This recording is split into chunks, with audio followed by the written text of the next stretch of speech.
창세기 27장 46절부터 28장 9절 말씀을 통해서 잘못된 문제의 해결법이라는 제목으로 말씀을 전합니다. 자, 우리나라 옛말에 호미로 막을 것을 가래로 막는다 이런 얘기가 있습니다. 이 말의 뜻은 우리가 들어도 무슨 뜻인지 알 수 있죠. 문제가 생겼을 때 잘못된 대처를 함으로 인해서 대처를 잘못하고 안 하고 그러므로 말미암아서 나중에 큰 문제가 생긴다는 그런 뜻입니다. 그래서 더 큰 문제가 생긴다는 뜻이죠. 제가 2002년 태풍 루사가 우리나라에 찾아왔을 때 제가 태백으로 첫 목회를 나갔었던 그 해입니다. 우리 주은이가 그때 나이가 8살이었고 예은이가 7살이어서 병설 유치원에 다닐 때였죠. 아주 애기였을 때인데 그 해에 루사가 왔을 때 정말 거짓말 안 하고 이젠 죽었구나 이런 생각이 들 정도로 그렇게 위급한 처지에 놓였죠. 밤 12시 정도 됐을 때 문을 열고 나와보니까 차들이 다니는 길이 이미 강이 돼버렸어요. 물이 그 도로를 흘러가면서 강이 돼버렸고 그리고 주변의 사람들은 이미 다 피난을 나가버렸습니다. 남은 것은 교회 우리 식구들하고 교회 옆에 노인분들 3가정 요 정도가 그냥 아무 소리도 못 듣고 집에 있었던 거죠. 그래서 밤 12시가 되어서 제가 주변의 노인분들 교회 차에 태워서 그리고 바깥으로 빠져나가는데 그때 정말 죽을 뻔한 위기를 넘긴 적이 있습니다. 처음에는 차가 바퀴 정도 물이 차더니 지대가 좀 낮은 쪽으로 차가 가다 보니까 어느새 차 중간까지 물이 차는 거예요. 그러다가 차가 멈췄습니다.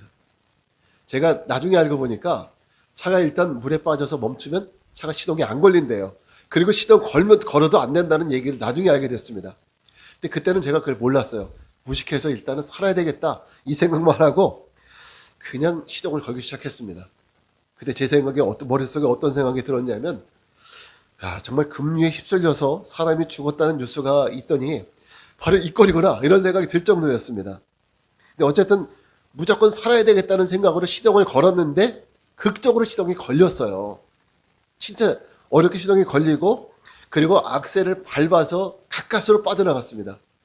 그리고 나서 안전한 곳을 찾아가는데 그 주변에 안전한 것이 하나도 없어요. 다 물이 흐르고 도로마다 이미 개울처럼 물이 흘러가요. 산에서도 물이 흘러오고. 그래서 교회 위에 광동댐이라고 하는 좀 넓은 곳이 있는데 거기가 조금 안전하겠다 싶어서 그리로 갔는데 이미 동네 분들이 거기 와서 진을 치고 있더라고요. 예. 그런데 산을 보니까 산에서도 물과 그 자갈 같은 게 다 내려오면서 이러다가 산에서 내려오는 흙 때문에 밀려서 저 댐 안으로 들어가겠구나 이런 생각이 들 정도로 굉장히 위기 속에 있었습니다. 자, 어렵게 새벽이 됐는데 비가 그치고 물이 조금씩 빠지기 시작을 했습니다. 동네 사람들이 이제 집으로 찾아 들어갔는데 우리 이런 말도 있었죠. 6.25 때 난리는 난리도 아니라고. 진짜 6.25 때 난리는 난리도 아니할 정도로 쑥대밭이 돼버린 거예요. 마을이. 어떤 집은 집에 딱 들어가니까 집에 항아리가 물 안에 둥둥 떠 있더래요. 그리고 어떤 집은 딱 집에 가니까 우리 집은 괜찮네 하고 딱 들어가려고 했는데 집이 이렇게 기울어지더래요. 그 순간에. 그러니까 이런 일들도 실제적으로 그 동네에서 있었습니다. 길은 여러 군데 다 끊겼고요. 그리고 집들도 많이 파손됐고 다리도 끊기고 정말 처음에는 길이 다 막혀서 갈 수가 없었죠. 그에 복구를 하긴 했지만은 워낙 피가 크니까 복구가 다 안 되는 거예요. 한 해에. 길도 그렇고 다리도 그렇고 모든 부분에 있어서. 근데 그 다음에 2003년에 또 유명한 놈이 찾아오죠. 더 센 놈이 찾아왔죠. 매미. 이번에 매미 들어보셨죠? 2003년에 매미가 찾아왔습니다. 복구가 제대로 되지 않아서 그냥 사람만 어느 정도 다닐 정도로 복구가 됐는데 매미는 정말 더 센 놈이었습니다. 그래서 먼저 태풍 루사 때 유실되었던 부분들이 또다시 유실이 되고 더 큰 피해가 나는 거예요. 우리 교회에서 삼척 미로 쪽으로 내려가는 그 길이 다 끊기고 미로라는 그 동네는 완전히 다 없어질 정도로 그 정도로 그 지역이 완전히 그 물 피해를 봤죠. 그의 복구를 하긴 했지만 워낙 피해가 크다 보니까 문제 해결을 제대로 못하다 보니까 결국은 더 큰 피해를 입게 된 겁니다. 근데 그 다음 우리가 이런 문제를 보면서 제가 오늘 이렇게 태풍 이야기를 장황하게 하는 이유는 우리가 지난 2주 동안 태풍에 대한 그 공포심에 사로잡혔지 않습니까? 지지난주에는 마이삭이 올라왔었고, 그리고 지난주에는 하이선이 올라와서 매미와 똑같은 비슷한 경로로 올라왔어요. 그래서 부산, 경남, 강원도, 강릉 지역 이쪽으로는 엄청난 피해가 있었죠. 그래서 제가 그걸 보면서 과거에 루사 매미 때 그때 생각이 나서 한번 오늘 이 이야기를 한번 말씀드려봅니다. 자, 어쨌든 어떤 문제든 간에 그 문제에 대해서 제대로 해결된 방법을 써야 그 문제가 해결이 되는데, 여러분 가정 문제든 자녀 문제든 혹은 코로나 문제든 아니면 영적 문제든 우리가 일단 뭐가 문제가 있다고 느껴지면 이 문제에 대해서 제대로 대처하지 않으면 나중에 더 큰 문제로 변질될 수 있다는 것을 우리가 알아야 됩니다. 자, 오늘 성경 속에 나오는 이야기로 들어가 보면 이삭과 리브가가 아들 야곱을 형 에서의 손에서 구해서 야곱을 그의 외삼촌인 라반의 집으로 보내는 장면입니다. 사실 이 부분에 대한 해석은 다양합니다. 정통적인 해석은 이것은 외삼촌 라반의 집에서 라헬과 레아를 만나서 이스라엘의 12지파를 구성하게 하시려는 하나님의 구원의 의도가 있으셨다. 이렇게 해석하는 것이 지배적입니다. 이거 맞습니다. 이거 맞아요.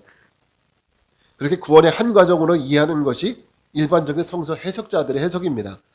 그러나 오늘 저는 그 관점 이외에 오늘 우리는 과연 이삭과 리브가가 이 가정의 문제, 즉 가정의 문제가 있었잖아요. 이 가정의 문제, 즉 동생이 형을 속이고 아버지 축복권을 따내고 또 형은 그 부를 사귀지 못해서 동생을 죽이려고 하는 이 가정의 문제, 과연 이 가정의 분란과 형제 간의 문제, 이 문제에 대해서 리브가와 이삭은 올바로 판단하고 올바로 대처했는가, 이 관점에서 오늘 저는 이 본문 말씀을 같이 좀 나눠보려고 합니다. 자, 구원의 관점에서는 하나님의 선한 도우심의 결과로 모든 것을 선하게 인도하셨지만, 그러나 이삭과 리브가가 가정의 문제를 대하는 그런 방법, 가정의 문제를 대처하는 그 대처법은 결코 옳은 것은 아니었다라고 우리가 볼 수 있습니다. 오늘 우리가 그 문제점을 같이 나누고 또 우리의 삶의 문제점을 같이 나눠보려고 합니다. 자, 첫째, 그들은 그 문제의 원인을 알려고 하지 않았습니다. 문제의 원인. 1절부터 2절 말씀을 한번 같이 읽겠습니다. 시작. 이삭이 야곱을 불러 그에게 축복하고 또 당부하여 이르되 너는 가나안 사람의 딸들 중에서 아내를 맞이하지 말고 밧단 아람으로 가서 내 외조부 부두엘의 집에 이르러 거기서 내 외삼촌 라반의 딸들 중에서 아내를 맞이하라. 자, 이삭과 리브가는 지금 이 가정에서 벌어지는 이 문제의 원인을 사실 깊이 알려고 하지 않았어요. 이 원인이 뭔지, 이 문제의 원인이 어떤 것인지에 대해서 깊이 묵상하거나, 이것이 문제구나, 누구의 문제였구나, 무엇이 문제였구나, 이 문제의 원인을 깊이 따져보거나 생각해보지 않았습니다. 그들에게 지금 중요하고 급한 문제는 오롯이 무지막지한 에서로부터 이 야곱을 떨어뜨려 놓아야 되겠다는 그 생각 하나밖에 없었어요. 그 생각 하나밖에 없었습니다. 그래서 그들이 생각한 것은 가나안의 딸들 중에서 아내를 맞이하지 말라고 말합니다. 다시 말해서 문제의 원인에 접근하지도 못하고 있어요. 접근하지 못하니까 죄를 인정할 수가 없는 거예요. 그 문제가 자기에게 있었다라는 것, 부모에게 있었다라는 것을 그들이 인정할 수 없는 거죠. 자, 항상 죄를 지은 사람들은 쉽게 자기 죄를 인정하지 않습니다. 자기 죄를 인정하지 않는 사람은 자기가 지은 죄에 대해서 핑계를 대고 변명할 다른 구실들을, 적당한 구실들을 찾게 되고 지금 자기가 하는 행동을 정당화하려고 하는 이런 특성이 있습니다. 지금 이삭과 리브가가 하는 말을 한번 들어보십시오. 그들은 우리 부모가 믿음이 없어서 그랬구나, 우리가 잘못된 판단을 했고 우리가 편애해서 그랬구나, 뭐 이런 자기의 문제점들을 발견하지 못했습니다. 단지 다른 핑계를 댈 뿐이죠. 내 자식이 가나안 딸들 중에서 아내를 얻으면 안 되니까 지금 이런 핑계를 대고 있어요. 그러니까 보내야 되겠다, 이렇게 얘기하고 있죠. 만약에 이 말이 진심이라면, 정말 아들 걱정이라면 한번 생각을 해보십시오. 이 얘기가 맞다면 왜 에서는 그리 보내지 않았을까요? 왜 에서는? 말이 안 되죠. 왜 야곱은 가나안 딸들 중에서 아내를 얻으면 안 되고 왜 에서는 그냥 놔둘까요? 이것이 사실 본질적인 문제가 아니라는 것을 알 수 있죠. 그저 자기의 행동을 정당화하기 위한 구실일 뿐이죠. 여러분, 우리가 정말 그리스도인으로 살기 원한다면, 정말 우리가 구원을 바라고 있다면 저와 여러분이 가장 먼저 해야 할 일이 내가 죄인이라는 것, 우리 인생의 문제, 영의 문제, 바로 이 문제에 대해서 그 현실을 똑바로 직시할 수 있어야 됩니다. 이 문제를 우리가 분명히 보고 내 영의 문제가 이거구나. 내 현실의 문제가, 내 삶의 문제가 먹고 사는 문제가 아니라 내가 바로 하나님과 관계 속에 문제가 있구나. 바로 이 현실의 문제, 이 문제를 직시해야 돼요. 우리가 변명하거나 내가 돈이 없어서 자식이 뭐해서 이런 변명 달지 말고 이 죄의 문제, 나와 하나님과의 이 문제, 관계의 문제, 이 문제를 분명히 직시하고 겸손하게 내 죄를 인정해야 합니다. 내가 내 죄를 겸손하게 인정할 때 그때야 우리는 비로소 그리스도인으로서 살아가는 첫 출발을 할 수 있습니다. 이게 안 되면요, 이 문제가 해결되지 않으면, 내 죄의 문제를 보지 못하면 아무리 오랫동안 교회 다녔어도 그리스도인이라고 말할 수가 없어요. 제가 어렸을 때 어머니를 따라서, 아주 어렸을 때니까 교회 다니기 이전입니다. 아주 어렸을 때 어머니를 따라서 절에 가서 우상에게 절한 적이 있습니다. 나중에 교회를 다니고 나서 하나님께서 그것이 머릿속에 떠오르게 하고 회개를 하게 하시더라고요.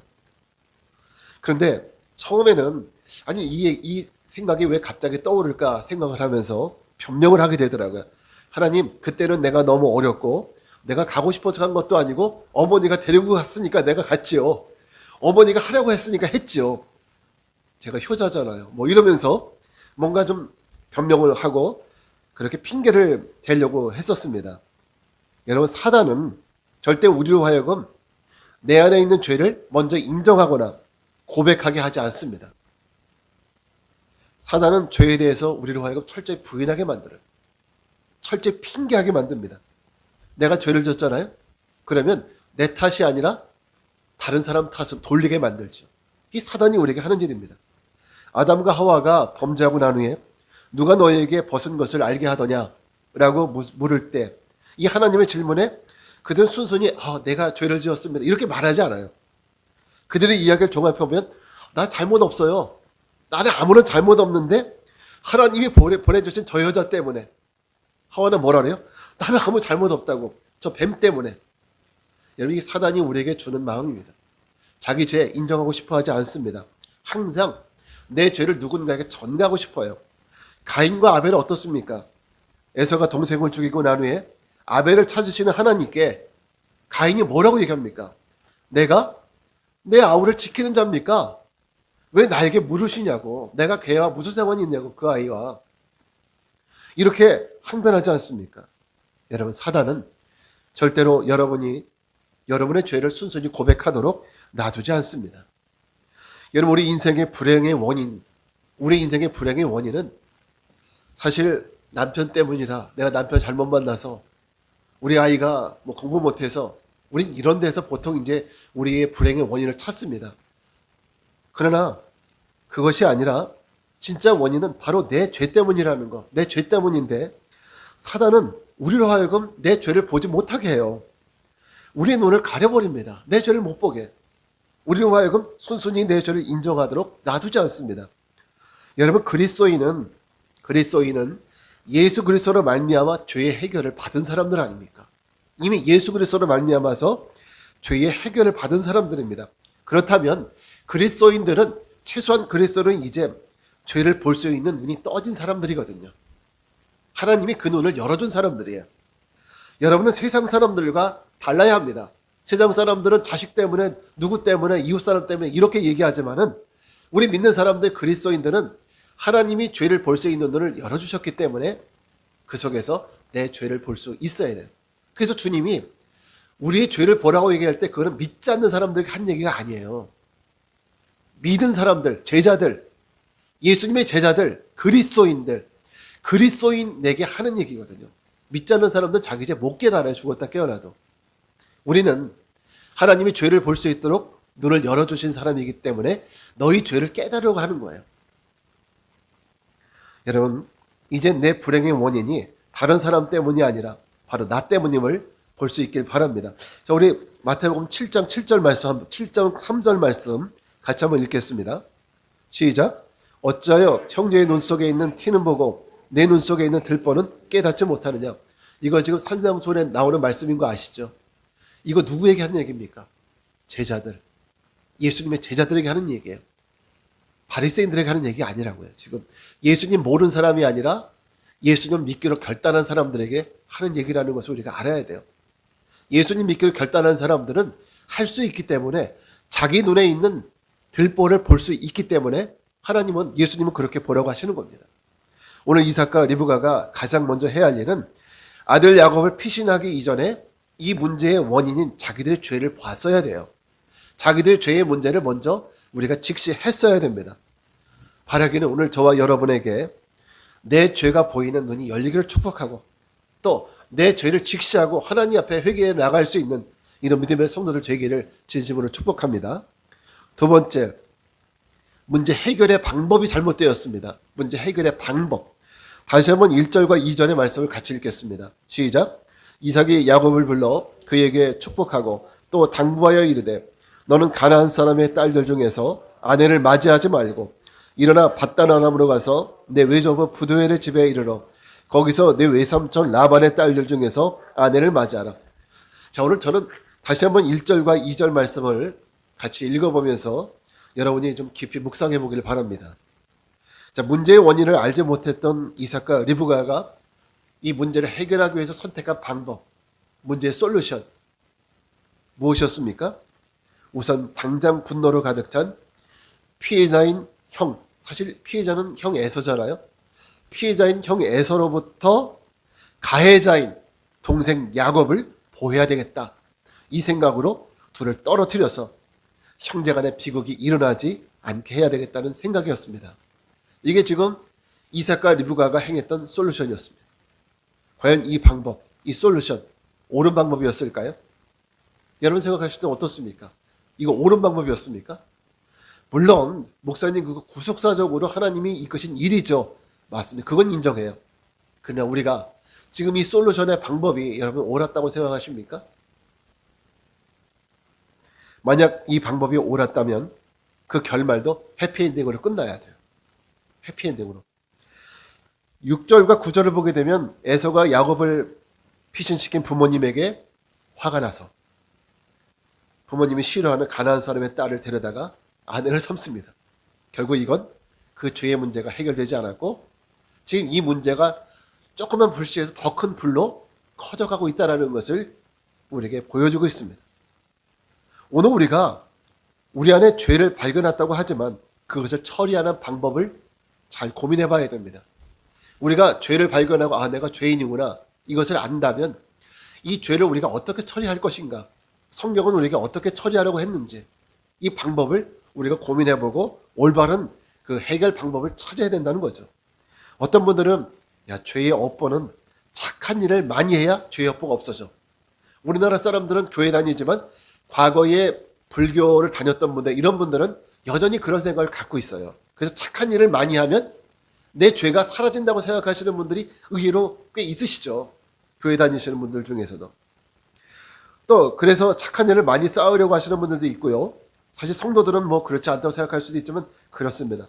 또 그런 것을 이렇게 표현을 하죠. 어떤 분들은 내가 헌금을 많이 하면, 교회에다가 헌금을 많이 하면, 또 봉사를 많이 하면 이런 봉사의 양, 헌금의 양으로 내 죄를 좀 뭔가 좀 감해보려는 이런 의도를 가지신 분들이 정말 심심치 않게 꽤 여러 분 많이 있습니다. 중세교회가 성도들에게 면죄부를 판매했죠. 이 면죄부를 판매했는데 그때 중세교회는 성경에도 없는 연옥을 만들어냈습니다. 성경에는 연옥이라는 단어도 없고 말도 없는데 중세교회는 연옥을 만들어냈어요.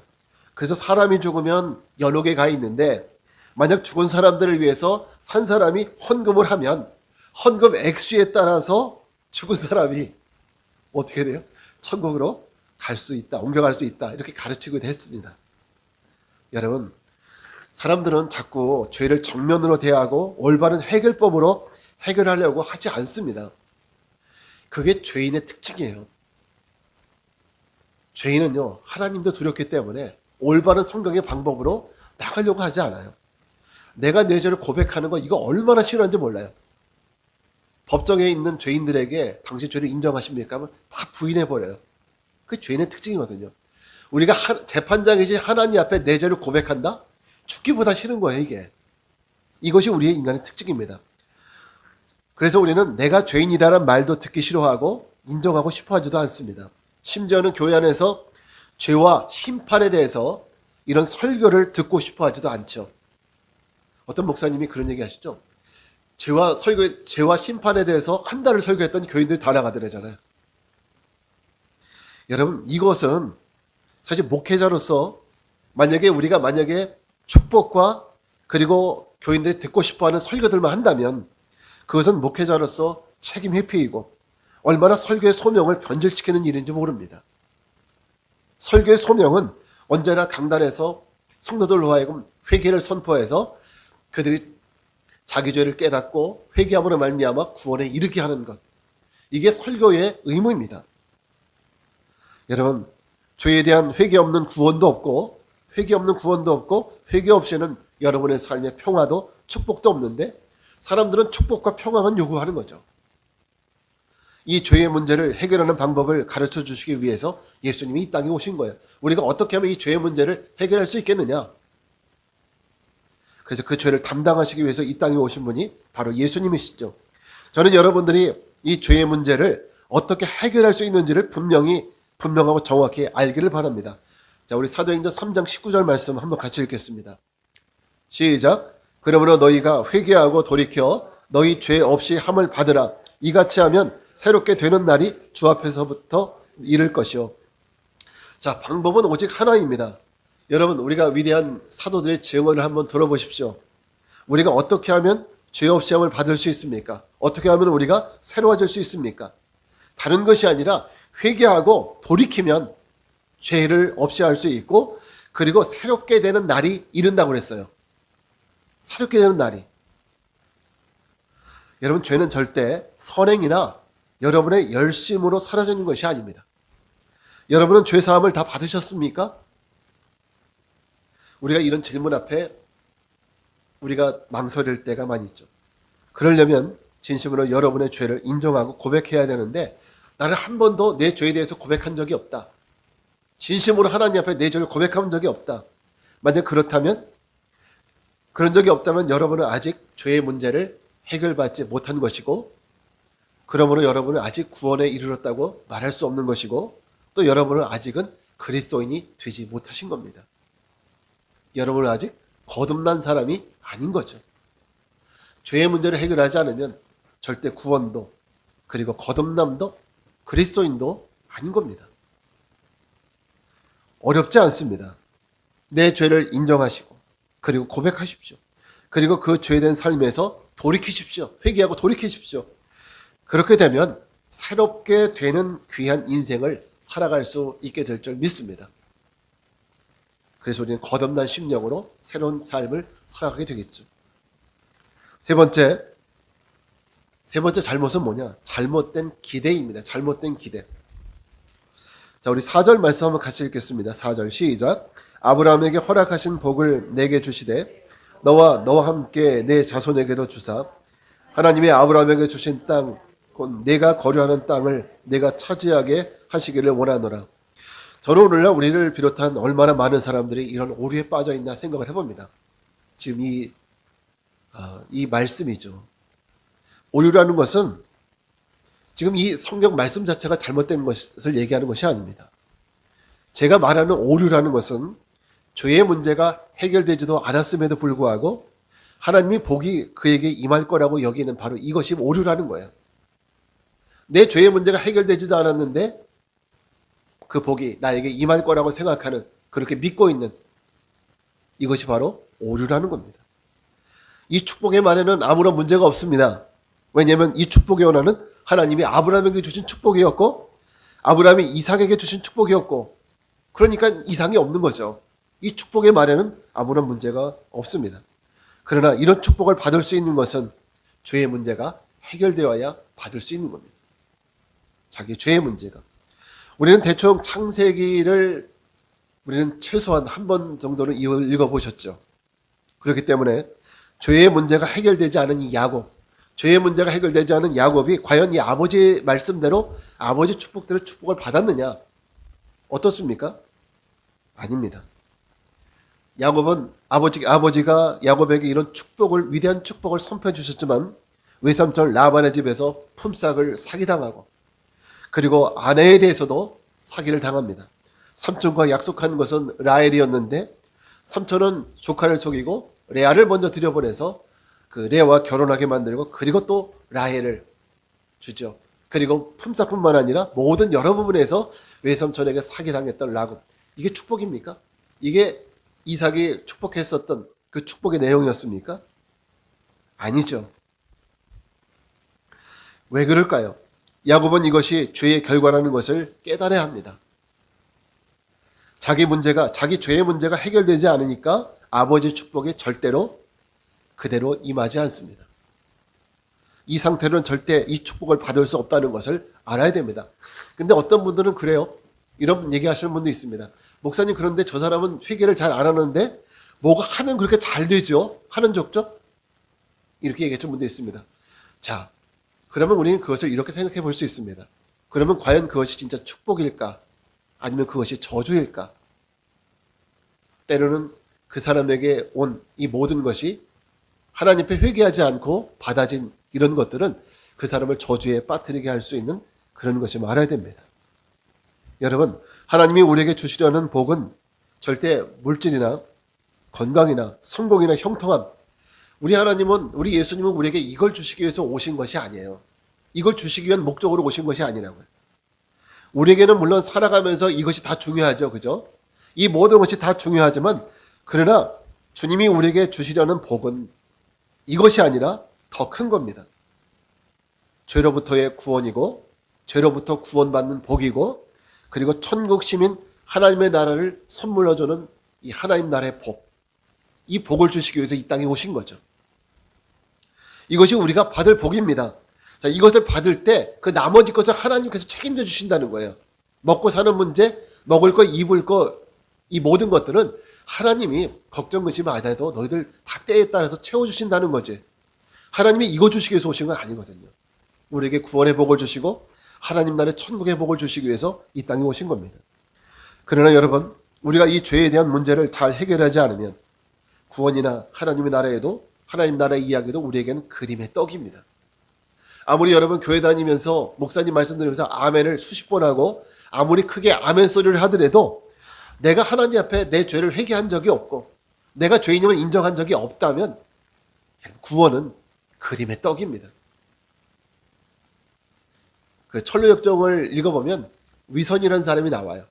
위선이라는 사람은 어떤 사람이냐면, 자, 기독교는 좁은 문, 즉 회개의 문을 통해서 그 천성문을 향해서 들어가죠. 근데 위선이라는 사람은 이 사람이 사는 동네 사람들은 을에 원래대로 문으로 안 들어오고 담치기해서 넘어오는 사람들이에요. 이 동네 사람들은. 위선이라는 사람도 담치기해서 넘어오죠. 이 사람이 하나님 나라 천성 앞에 갔을 때 문을 열어주십시오 소리 질러도 뭐라 그럽니까? 난 너 모르겠다. 여러분, 우리가 분명히 알아야 됩니다. 아무리 우리가 열심히 주님을 믿고 예배를 참여한다 할지라도 내가 정말 하나님 앞에 내 죄에 대한 심각한 고민과 그리고 회개를 한 적이 없다면 이 모든 것이 그림의 떡이라는 것을 우리가 꼭 기억하시기 바랍니다. 여러분, 혹시 엉킨 실을 풀어본 적이 있습니까? 어머니 예전에 뜨개질 할 때 실 가지고 놀다가 막 실이 엉키고 그런 적이 있죠. 그걸 풀 때 처음에 그것을 잘못 풀기 시작하면은 나중에 엉켜서 결국은 풀지 못하고 가위를 끊어버려야 돼요. 여러분, 저는 여러분에게 구원과 천국의 복을 받기 위한 그 시작을 잘 하실 것을 권면드립니다. 오늘 저는 잘못된 문제 해결법이라는 제목으로 말씀을 드렸습니다. 오늘 여러분에게 죄에 대한 회개를 통해서 하나님의 구원과 천국을 얻을 수 있다는 이 말씀이 오늘 여러분에게는 정말 천둥처럼 들리는 주님의 복음으로 들려주시길 축원합니다. 다른 잘못된 해결법 안 됩니다. 죄의 문제는 반드시 하나밖에 없어요. 방법은. 죄의 문제가 해결되어야 되는데 그 죄의 해결법은 오직 회개밖에 없습니다. 회개가 되면 죄의 실타래가, 죄의 그 얽혔던 실타래가 술술술, 그야말로 술술술 풀리게 되는 겁니다. 여러분의 문제가 해결됩니다. 여러분 믿으시고 구원을 위해서 내 삶을 돌아보고 회개의 복음을 품고 이 한 주간 승리하는 복된 한 주간 되시기를 주의 이름으로 축원합니다. 자, 오늘 이 시간 들은 말씀을 우리가 묵상하면서 같이 기도하겠습니다. 여러분, 오늘 우리에게 이삭과 리브가와 같이 잘못된 방법으로 내 죄의 문제를 다룬 적이 있지 않습니까? 어떤 때는 내 죄가 인정되지도 않아서 회개하기를 싫어했던 적은 없습니까? 오늘 우리 겸손히 왜 내가 죄인인지를 묵상해 보았으면 좋겠습니다. 그리고 겸손히 주님 앞에 내가 죄인입니다 고백하고 회개하는 시간 되시기 바랍니다. 우리 잠깐 내 죄를 묵상하는 시간을 갖겠습니다.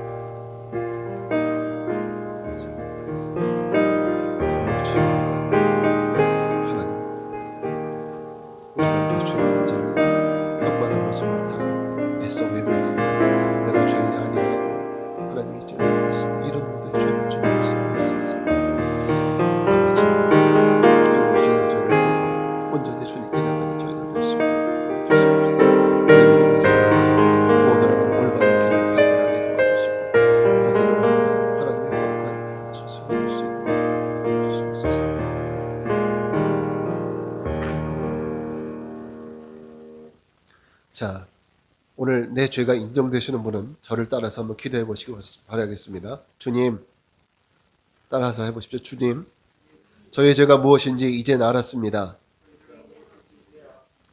그리고 이젠 내가 죄인임을 인정할 수 있습니다.